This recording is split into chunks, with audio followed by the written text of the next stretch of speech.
Hello everyone. Thank you to the whole masthead of the Nass for inviting me here to speak. I'm really honored to be here to talk about my work and my time at the Nass. So I graduated 7 years ago, which to current students probably sounds like an eternity. And to older alumni, like I'm a little baby. But 7 years is a long time in the life of student organizations. And I'm heartened to see that the Nass is still around, is still committed to print, and organizationally is in a position to do an event like this. One note before I really fully get started is that I flipped through a few recent issues in preparation for this, and I was delighted to see that the Nass is crediting designers, not only on the page, but in the table of contents. Designers are credited just under the writer's bylines. So congratulations on not only keeping this organization alive and healthy, but also for fostering a culture that's this inclusive and celebrates everyone's work. So I was design editor of the Nass for 2 years. I designed pages, of course, but I also sent out layout assignments like you see here. I wrote a style book, which we called Kaluna Matata, after the Swahili phrase, but also the typeface we used for our body copy, which was known as Kaluna. I was even unknowingly a cover model for the last broadsheet issue, with a lot of credit to Walker Carpenter, who succeeded me as design editor and whose beautiful tabloid redesign endures to this day. Now, design editor is rarely a job that gets such a glamorous shot, but I actually do have one picture of me doing some of this design editing for the Nass. That's me. And if I'm being honest, a lot of design editing is in fact pointing at something. But the reason I point this out is because at the Nass, designs were edited. I'm paraphrasing a bit here, but there was a letter that some editors-in-chief during my time, Felipe Ioanu and Susanna Sharpless, wrote to incoming freshmen. And they said that the Nass was about process, which was unusual at a place like Princeton.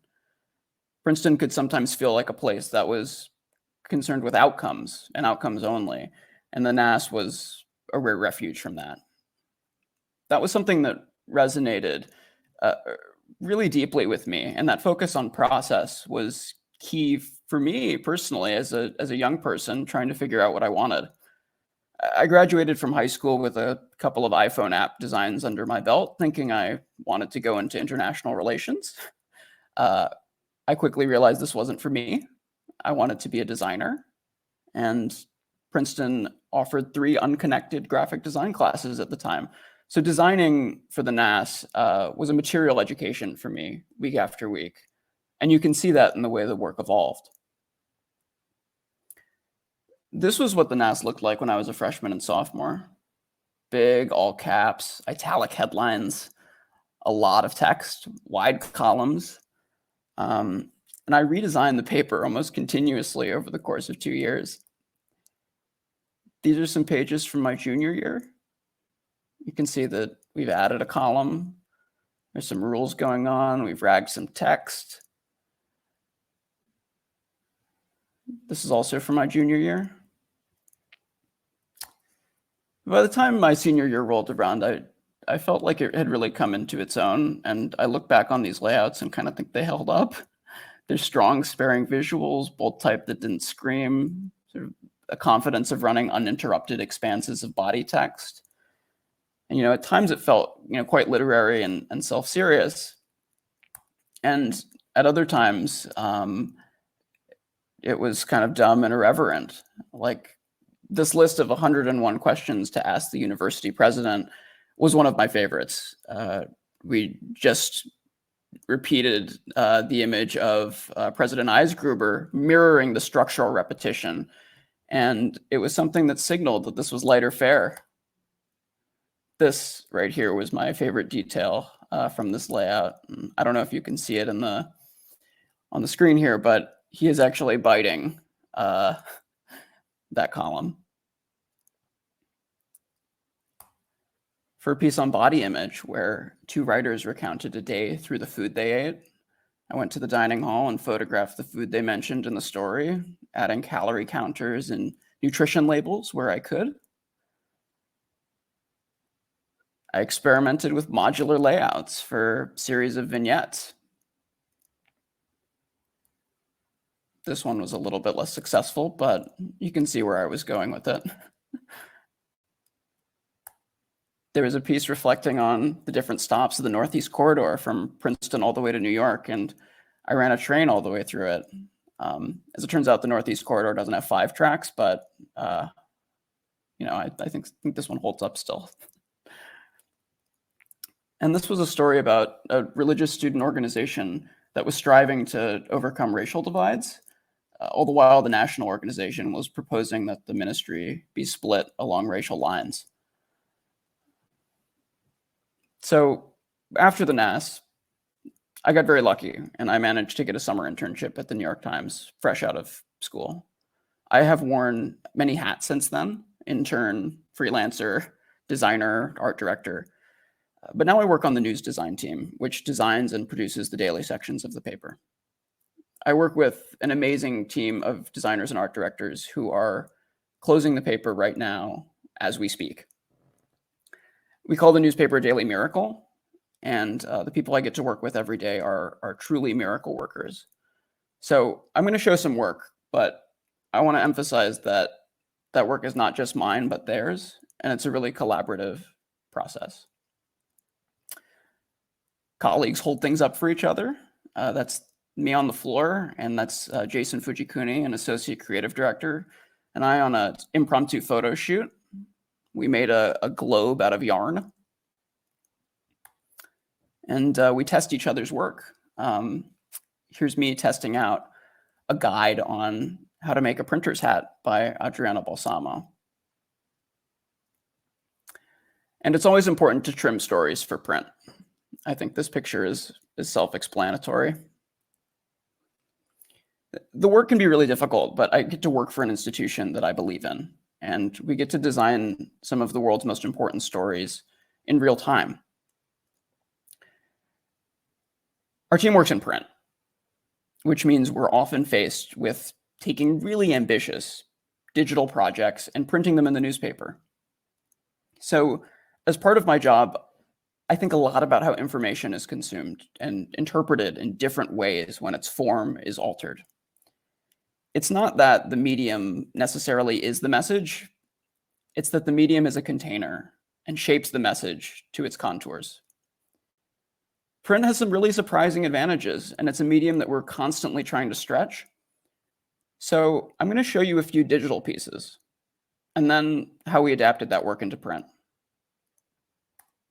So rewind to 2013.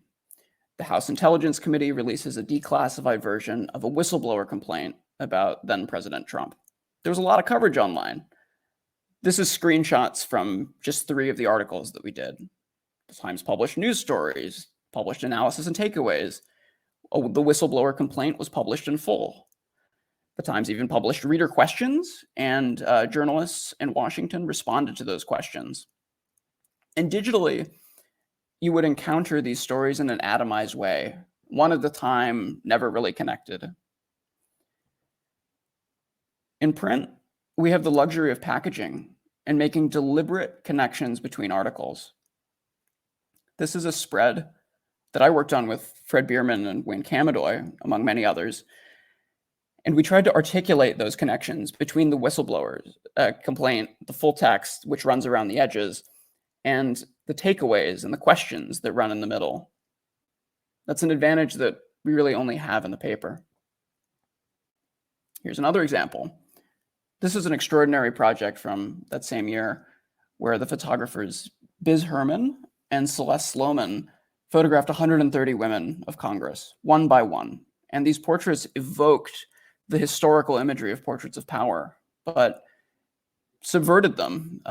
What's centered in these frames are people that are not historically seen in those images. This is the digital presentation by, I believe, Rumsey Taylor. And what were we going to do with this in print? The whole thing is seeing many multiple images, and together they are powerful as a collection. But what to do in print? So we couldn't just put one congresswoman on the cover, could we? Here's what we ended up doing. The solution that we came up with Jane Mitchell, another designer on the news design team, and the photo editors Beth Flynn and Marissa Schwartz-Taylor, was geotargeting. We printed 27 different versions of these covers, one at each of the Times' printing plants around the country, and each edition featured a different member of Congress according to the print site's location. So if you were in Chicago, you would get a congresswoman from Illinois. If you were in New York, same thing. So this was something that was only possible because of the Times printing infrastructure and some sort of inventive design choices. One last project I'll show you. When the Times commemorated 100,000 deaths in the United States due to COVID-19, we did so with this extraordinary project that gathered excerpts from obituaries. A lot of credit here is to Simone Landon, an editor on the graphics desk, and contributors too numerous to name. But as you scrolled, you'd see more and more of these figures, each with little excerpts from their obituaries and death notices, along with an essay by the writer Dan Barry. For print, I met early on with the Times' creative director, Tom Bodkin, about how we should treat this in print. He suggested that we should take up the full front page, that this was big news and the scale of this news would be commensurate with its value. So instead of articles, photographs, or graphics, we ran a list on the front page of the names of the people who had died from COVID and a short excerpt from each of their obituaries or death notices.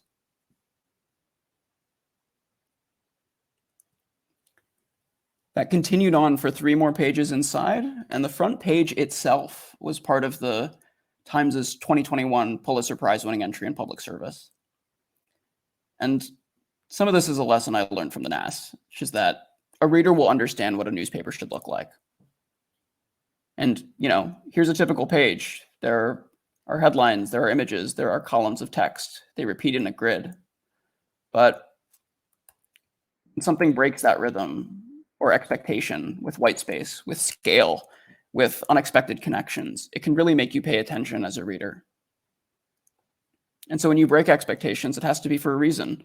Otherwise, you lose one of your most powerful tools as a designer.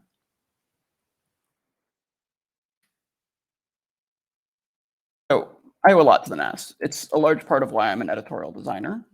It's a large part of why I work in print. And these are both things that bring a lot of joy to me personally. There's something really beautiful about what the Nass does week after week of taking ideas, turning them into words, turning those into pages, and then almost as if by magic, you can suddenly hold those ideas in your hands. The Nass for me was about that process and developing ideas through process and repetition. And for me, it was also about making something together with people I cared about. You make great work for and with the people that you care about. You want your friends' work to look good. They want your work to shine. Now, a lot of people call these labors of love, and that's fine. I don't mind that. But sometimes the labor itself is love too. Thanks, everyone.